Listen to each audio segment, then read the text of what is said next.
tener tres capas principales. La más superficial, ectodermo, una capa intermedia, mesodermo, y la otra, endodermo. Cada una de estas tres capas iba a dar origen a diferentes estructuras. El endodermo iba a dar origen principalmente a las envolturas o coberturas de todas las estructuras del tubo intestinal, las mucosas del estómago, intestino, la mucosa de los pulmones, de los bronquios, algunas otras estructuras que se podrían formar a partir del endodermo eran algunas glándulas, como por ejemplo el hígado, el páncreas, porque las yemas que iban a dar origen a estos eran evaginaciones del endodermo. El mesodermo, que sí va a ser importante para nosotros en el estudio de la embriología del sistema nervioso central, iba a dar origen a un mesodermo paraxial, un intermedio y un mesodermo lateral o de la placa lateral. Cada uno de ellos da origen a diferentes estructuras. El paraxial se iba a dividir en somitas, somitómeros,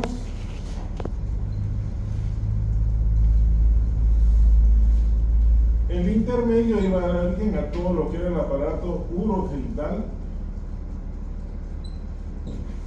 y el mesodermo y la placa lateral iba a formar al tubo intestinal,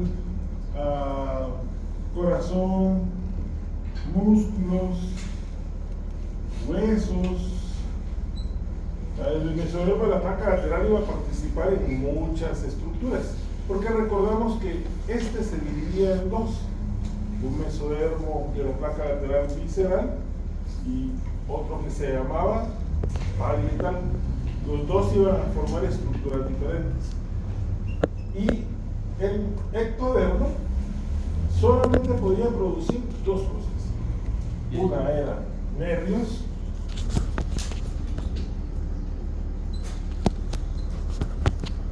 y piel, dermis. Entonces el ectodermo al final solamente iba a dar origen a nervios o a piel. Pero cuando hablamos de piel, con todos sus derivados, ¿verdad?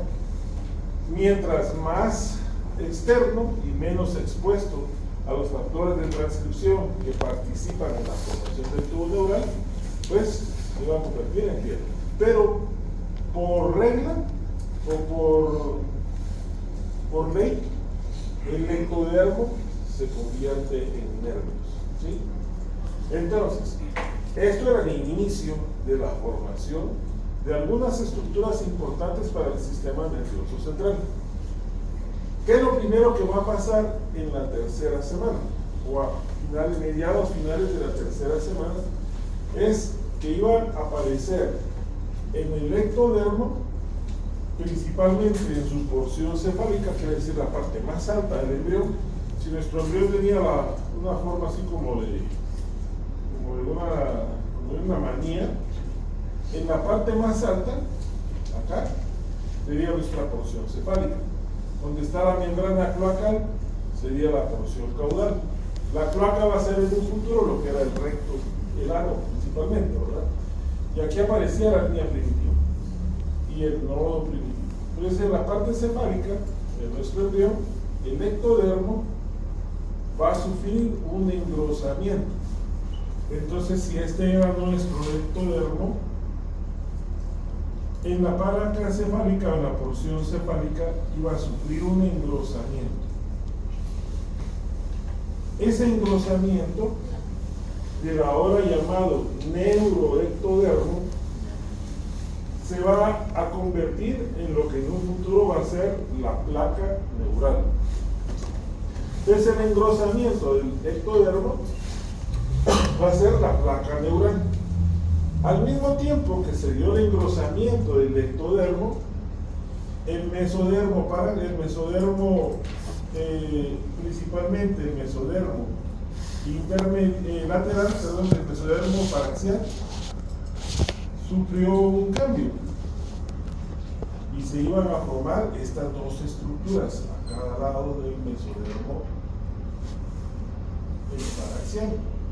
Estas estructuras se llaman somitas y van a ir en relación directa con la formación del tubo neural. Los somitas se van a ir formando en pares, ¿verdad? Y la edad de un embrión la podemos calcular en base a la cantidad de somitas que tiene. Entonces va a ser casi todo al mismo tiempo. Lo que pasa es que cuando estudiamos embriología, todo lo estudiábamos por separado. En la tercera semana, que el sistema urinario, el corazón, todo casi llevaba al mismo tiempo. Pero realmente este proceso es en todas las placas y es constante. Entonces lo primero que vimos fue un engrosamiento del ectodermo, la placa neural. Esta placa neural va a ser estimulada por los factores de crecimiento que son el ácido retinoico y la proteína morfogénica ósea. Proteína morfogénica ósea, ácido retinoico van a estimular a la formación del tubo neural y van a hacer que a este nivel aparezcan dos elevaciones. Estas elevaciones se van a llamar pliegues neurales. Los pliegues neurales.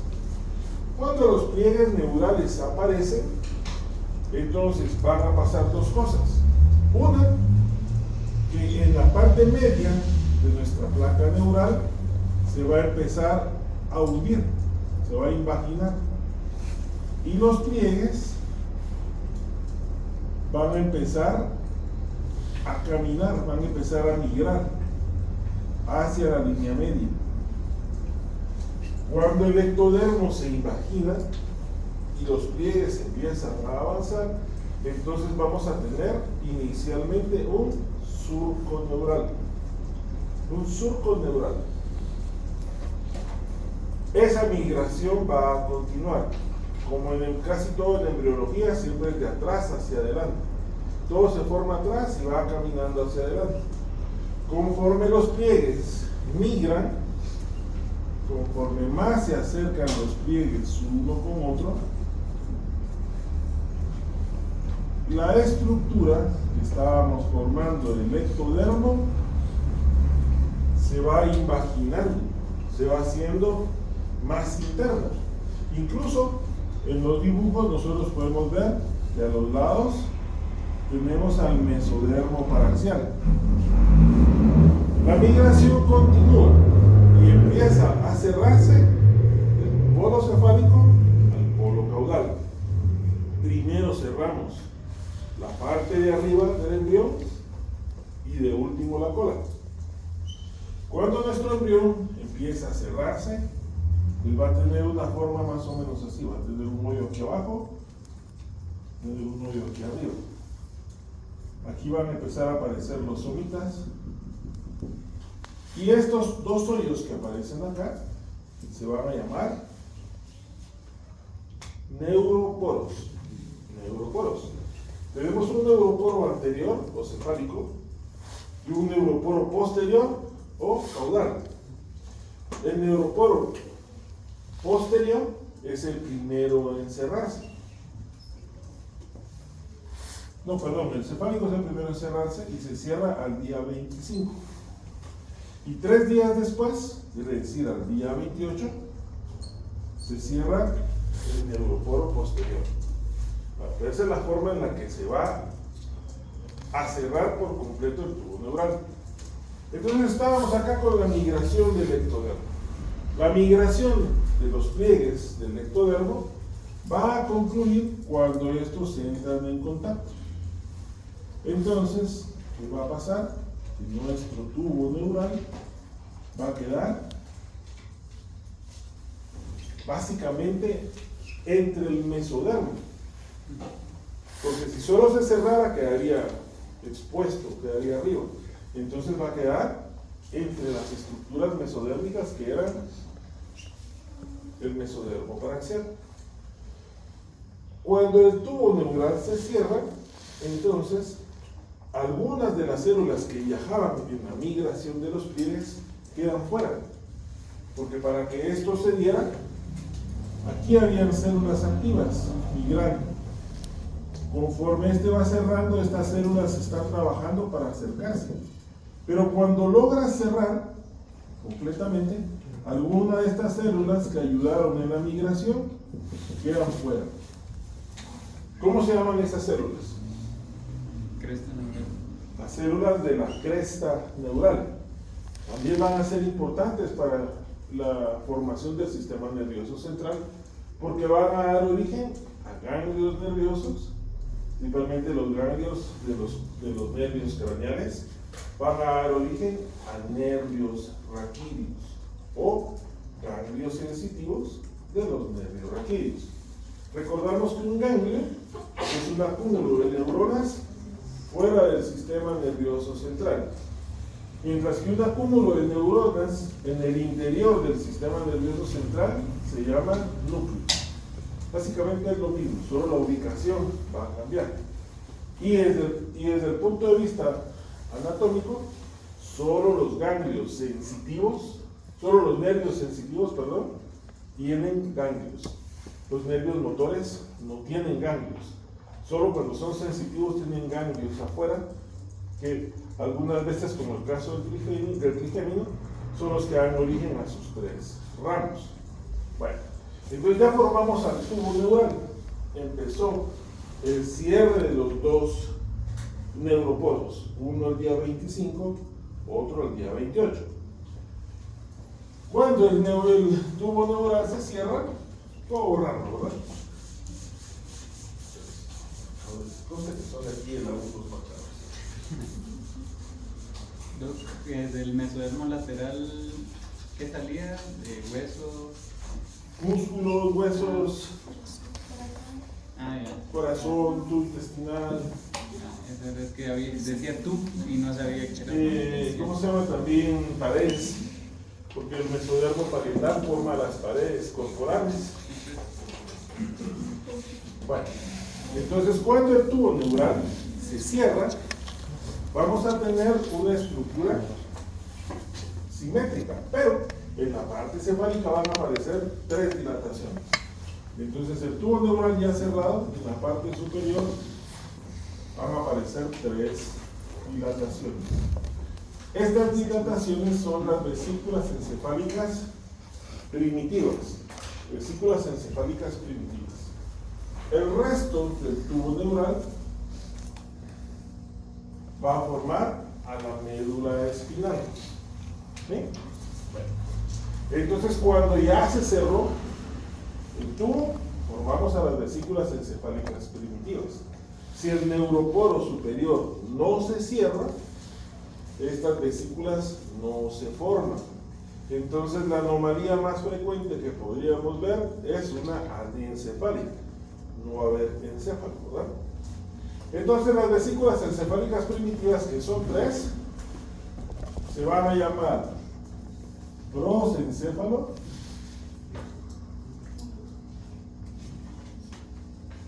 o cerebro anterior,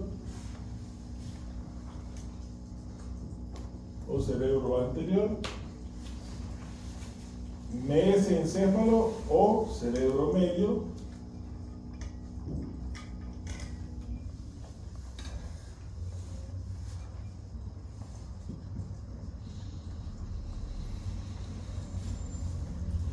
y la otra se llama romboencéfalo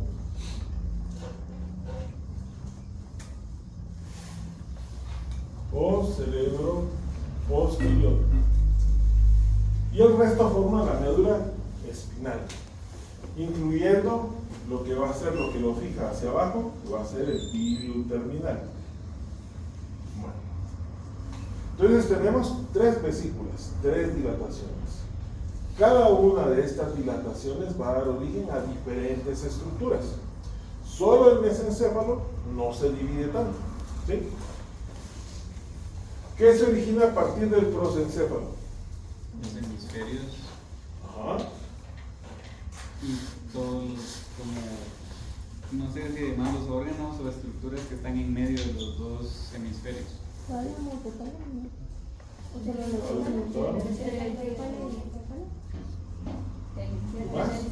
¿Cómo dice? Entonces, a partir del prosencéfalo, vamos a formar telencéfalo,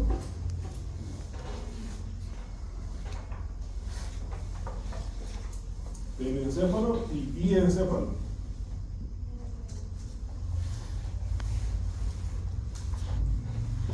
Telencéfalo y diencéfalo. El telencéfalo incluye a los hemisferios cerebrales, a la corteza cerebral,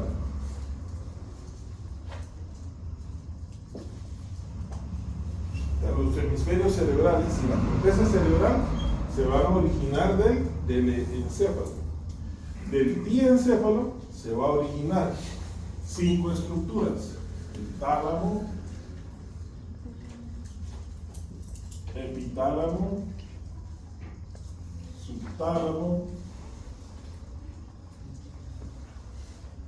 la neurohipófisis,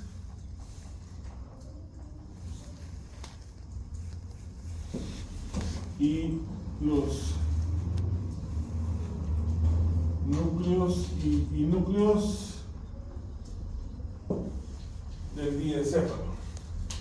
Entonces, del diencéfalo, tálamo, epitálamo, subtálamo, hipotálamo, nos faltó ahí, la neurohipófisis y todos los núcleos que están alrededor del tálamo. El mesencéfalo como tal no va a tener una división, va a seguir siendo mesencéfalo. Y lo único que vamos a ver en el mesencéfalo ya más desarrollado van a ser 2 estructuras: la región de los folículos y la región de los pedúnculos cerebrales. Pedúnculos cerebrales. Y el romboencéfalo cerebrales. Colículos.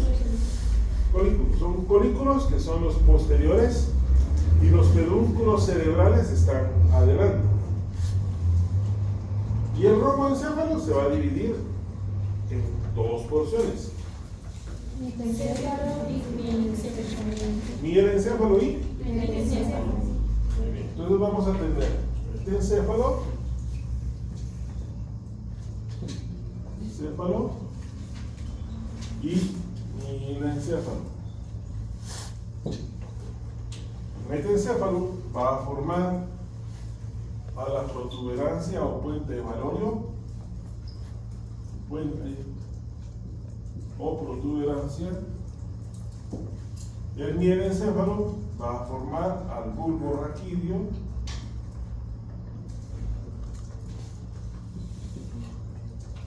y cerebelo. Entonces, del romboencéfalo se forman 3 estructuras: bulbo, puente y cerebelo. Hasta ahorita hemos ido formando las vesículas y vamos a formar a partir de ellas estructuras, ¿verdad? Al mismo tiempo, el mesodermo paraxial empieza a dividirse y lo va a hacer en unas estructuras que se llaman somitas y otras que se llaman somitómeros. Los somitómeros y los arcos faríngeos van a dar origen a los huesos que van a cubrir no solo a la cara, sino al cráneo. Entonces, los somitómeros y los arcos faríngeos.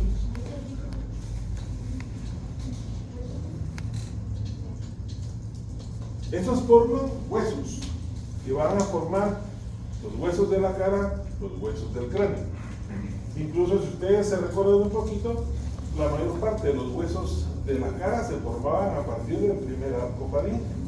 El primer arco faríngeo formaba hueso cigomático, maxilar, incluso 2 huesecillos del oído medio que eran el maquio y el yunque. Y el segundo arco faríngeo formaba al estribo. Pero también empezamos a formar parte de los huesos del cráneo. El resto de los huesos, temporal, parietal, occipital se van a formar a partir de somitómeros y de las células de la notocorda, células que están adelante de la notocorda o están detrás. Entonces empezamos a formar en la parte de arriba huesos que van a proteger al encéfalo. Y en la médula espinal vamos a tener somitas. Los somitas van a crecer en pares alrededor de nuestra médula espinal. Entonces, los somitas van a tener una característica. La mitad inferior de un somita con la mitad superior de otro somita van a formar una vértebra. Aquí va a haber una vértebra. Entonces la mitad de esta con la mitad de abajo forman otra. Entonces una vértebra se va a formar a partir de dos somitas. La parte inferior de arriba con la parte superior desde abajo. Y van a formar hueso, van a formar vértebras. Entonces los somitas tienen dos caminos, ¿verdad? Pueden formar vértebras y si se alejan forman músculos. Había una que se llamaba esclerotoma y dermomiotoma. El esclerotoma forma huesos y el dermomiotoma forma músculos y va a ayudar para que algunos nervios puedan migrar más allá del tubo neural. Ustedes se recuerdan, mencionábamos a unos que eran abaxiales y otros se llamaban primaxiales. Primaxiales estaban cerca del tubo neural y abaxiales estaban un poquito más lejos. Pasaban una estructura que era la frontera somítica lateral. ¿Sí? Todo lo que nosotros vemos que se está formando ahorita va a seguir hasta lo que estudiamos en anatomía. Por eso cada arco faríngeo, por ejemplo, tenía su propio craneano, su propio nervio. Cada uno de estos nervios que se forman en la médula espinal va a tener nervios que se extienden más allá. Todos los que forman parte del plexo braquial van a llegar hasta la mano y van a tener un mismo origen. Desde acá, solo se van extendiendo. Entonces, por eso es importante, cuando nosotros estudiábamos embriología, que conociéramos un poquito de anatomía. Hubiera sido más fácil, porque mencionábamos muchos términos anatómicos que no conocíamos, ¿verdad? Entonces, más o menos ahí va la explicación. Entonces, estos van a formar huesos. Estos, por supuesto, lo que van a hacer es migrar, tanto en la parte anterior como posterior, y al juntarse con el del otro lado, forman un cuerpo vertebral. ¿Ok? Vale. En el telencéfalo, o en el cerebro anterior, aparte de que se formaron estas dos estructuras, que era el telencéfalo y el diencéfalo, van a aparecer unos ahuecamientos en los hemisferios cerebrales. Entonces nosotros vamos a ver que nuestros hemisferios van a tener más o menos esta forma, uno acá, otro acá, separados en la parte anterior por una hendidura interhemisférica, unidos por el cuerpo calloso. Pero en cada uno de estos lados se va a formar un ahuecamiento. Esos se van a llamar los ventrículos laterales. Entonces, lo primero que vamos a ver es que del encéfalo se van a formar los ventrículos laterales. Los ventrículos laterales los vamos a poner a ambos lados. En su interior van a tener unas estructuras que se llaman plexos coroideos.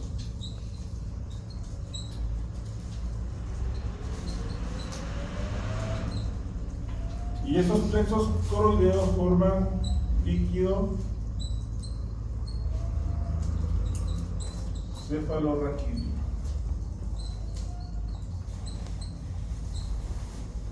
Forman al líquido cefalorraquídeo. Y se van a comunicar hacia la línea media, estos dos ventrículos laterales, por medio de un agujero.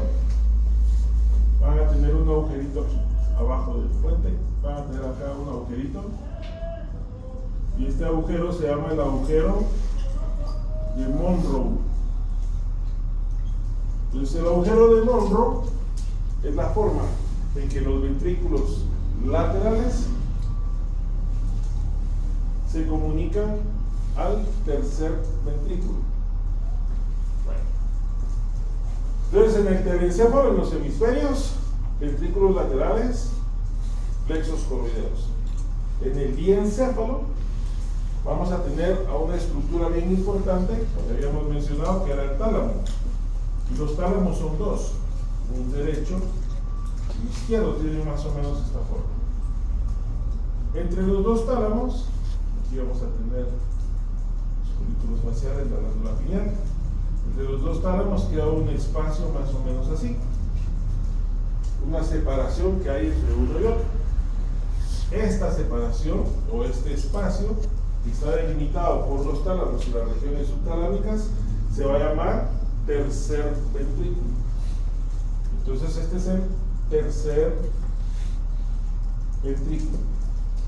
Los ventrículos laterales por el agujero de Monroe drenan al tercer ventrículo. Por debajo del tálamo vamos a tener al mesencéfalo, de los folículos, y el mesencéfalo va a ser atravesado por un conducto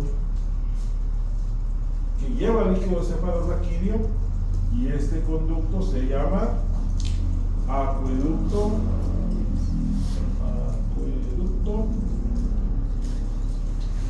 de Silvio. El acueducto de Silvio. Entonces, ventrículos laterales, agujero de Monroe, tercer ventrículo, acueducto de Silvio. Por detrás del puente y del bulbo raquídeo se va a formar una estructura en forma de rombo, llamada fosa romboidea. Aquí tenemos al puente y aquí tenemos al bulbo.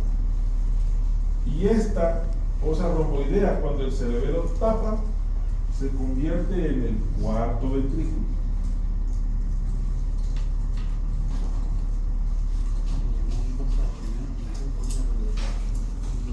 Cuarto ventrículo.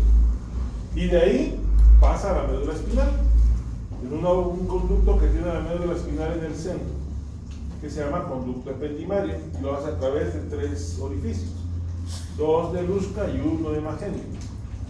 Y de esa forma empezamos a formar el sistema de drenaje de líquido cefalorraquídeo del sistema nervioso central.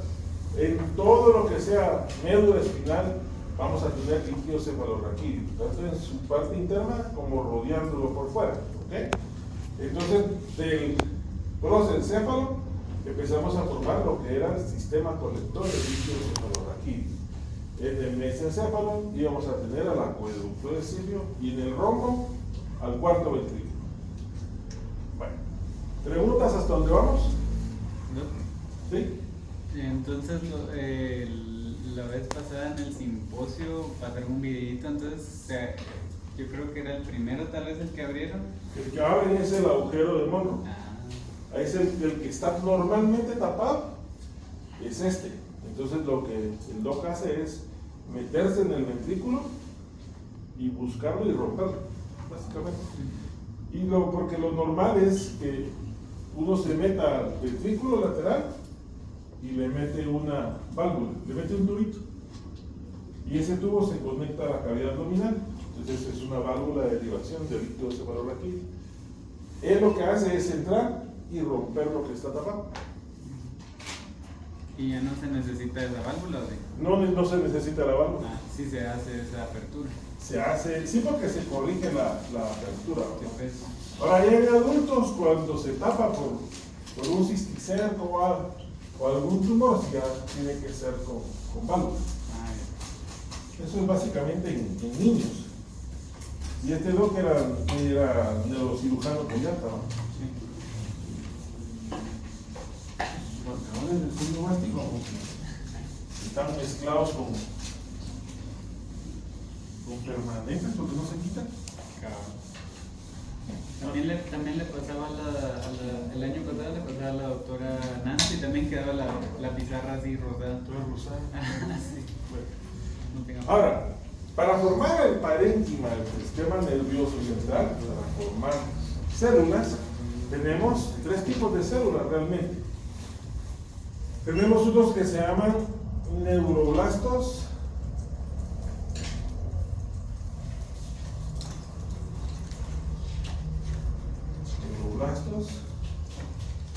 los células de la neurodía,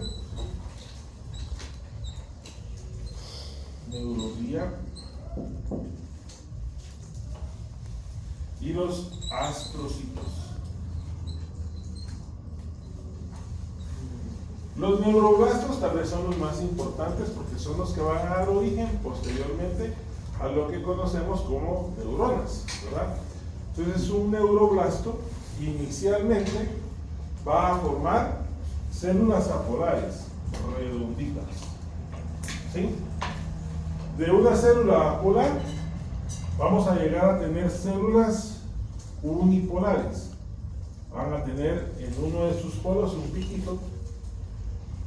Las siguientes van a ser células bipolares. Y las células bipolares, que se originan de los neuroblastos, es la última parte de las células nerviosas, o el último proceso de la formación de las células nerviosas que pueden dividirse. Media vez un neuroblasto se convierte en neurona, pierde su capacidad de división. Por eso las células nerviosas no se regeneran. Se regeneran los neuroblastos, pero una neurona como tal ya no se regenera. Estas células bipolares van a sufrir algunos cambios. Uno de sus polos se va a elongar y va a formar un axón. El polo anterior va a empezar a tener varias raícitas y estas se van a llamar dendritas, ¿verdad? Dendritas y axones. Las células de la neurovía van a formar unas células que recubren a las neuronas para formar mielina. Entonces las células de la neurovía van a formar células de sostén. Glioblastos van a formar células de Schwann, y las células de Schwann y los glioblastos forman mielina. ¿Qué es lo que va a hacer la mielina? Aislar a nuestra neurona. ¿Ustedes ya estudiaron fisiología del sistema nervioso? ¿No? ¿Más o menos? Bueno, las células nerviosas son células que transmiten impulsos eléctricos, ¿verdad? Y lo que hacen es liberar neurotransmisores en sus botones sinápticos. Entre una neurona y otra, la unión se llama sinapsis. Cuando esa señal se transmite, si hay una fuga de la señal del impulso nervioso, pueden provocarse como pequeños cortocircuitos. Cuando uno convulsiona, cuando hay una convulsión, lo que pasa es que hay un grupo de neuronas que dan una señal anormal o hay una fuga de la señal. Entonces, ¿qué hacen? Contraen músculos de forma involuntaria y en un momento inesperado. Pero lo que sucede es que es como un alambre. ¿Alguna vez han tocado un cable de los poquitos de Navidad o algo que está pelón y da el toque abajo? ¿Qué hacemos para que no vuelva a pasar? Cinta de aislar. Pues básicamente, estas células lo que hacen es eso, aislarlo, ¿sí? Aislar al axón, ponerle una cobertura que evite que se le fugue la señal, ¿verdad? Entonces las células de la neurovía, los glioblastos, las células de Schwann van a hacer eso. Ahora, en los axones, cuando necesitamos que una señal sea más rápida, van a quedar algunos puntos especializados que se llaman nódulos de Rambier, que tienen un cierto, una cobertura un poco menos fuerte, menos densa, podría ser la palabra, que permiten que una señal brinque de uno en otro. Entonces hacemos que la transmisión nerviosa a través de la acción sea más rápida, a través de los nódulos de Rambier. Entonces, básicamente, la formación del sistema nervioso central, para su estudio, a nosotros nos interesa recordar a las vesículas encefálicas primitivas por las estructuras a las que dan origen. ¿Sí? Preguntas.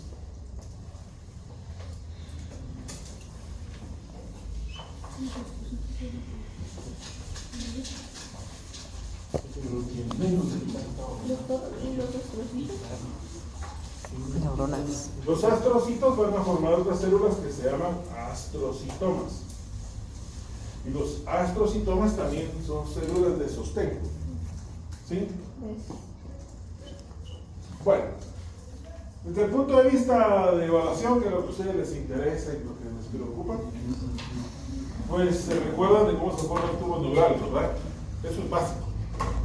Cuando hicieron un video, creo, para explicar cómo era el tubo neural y Finado.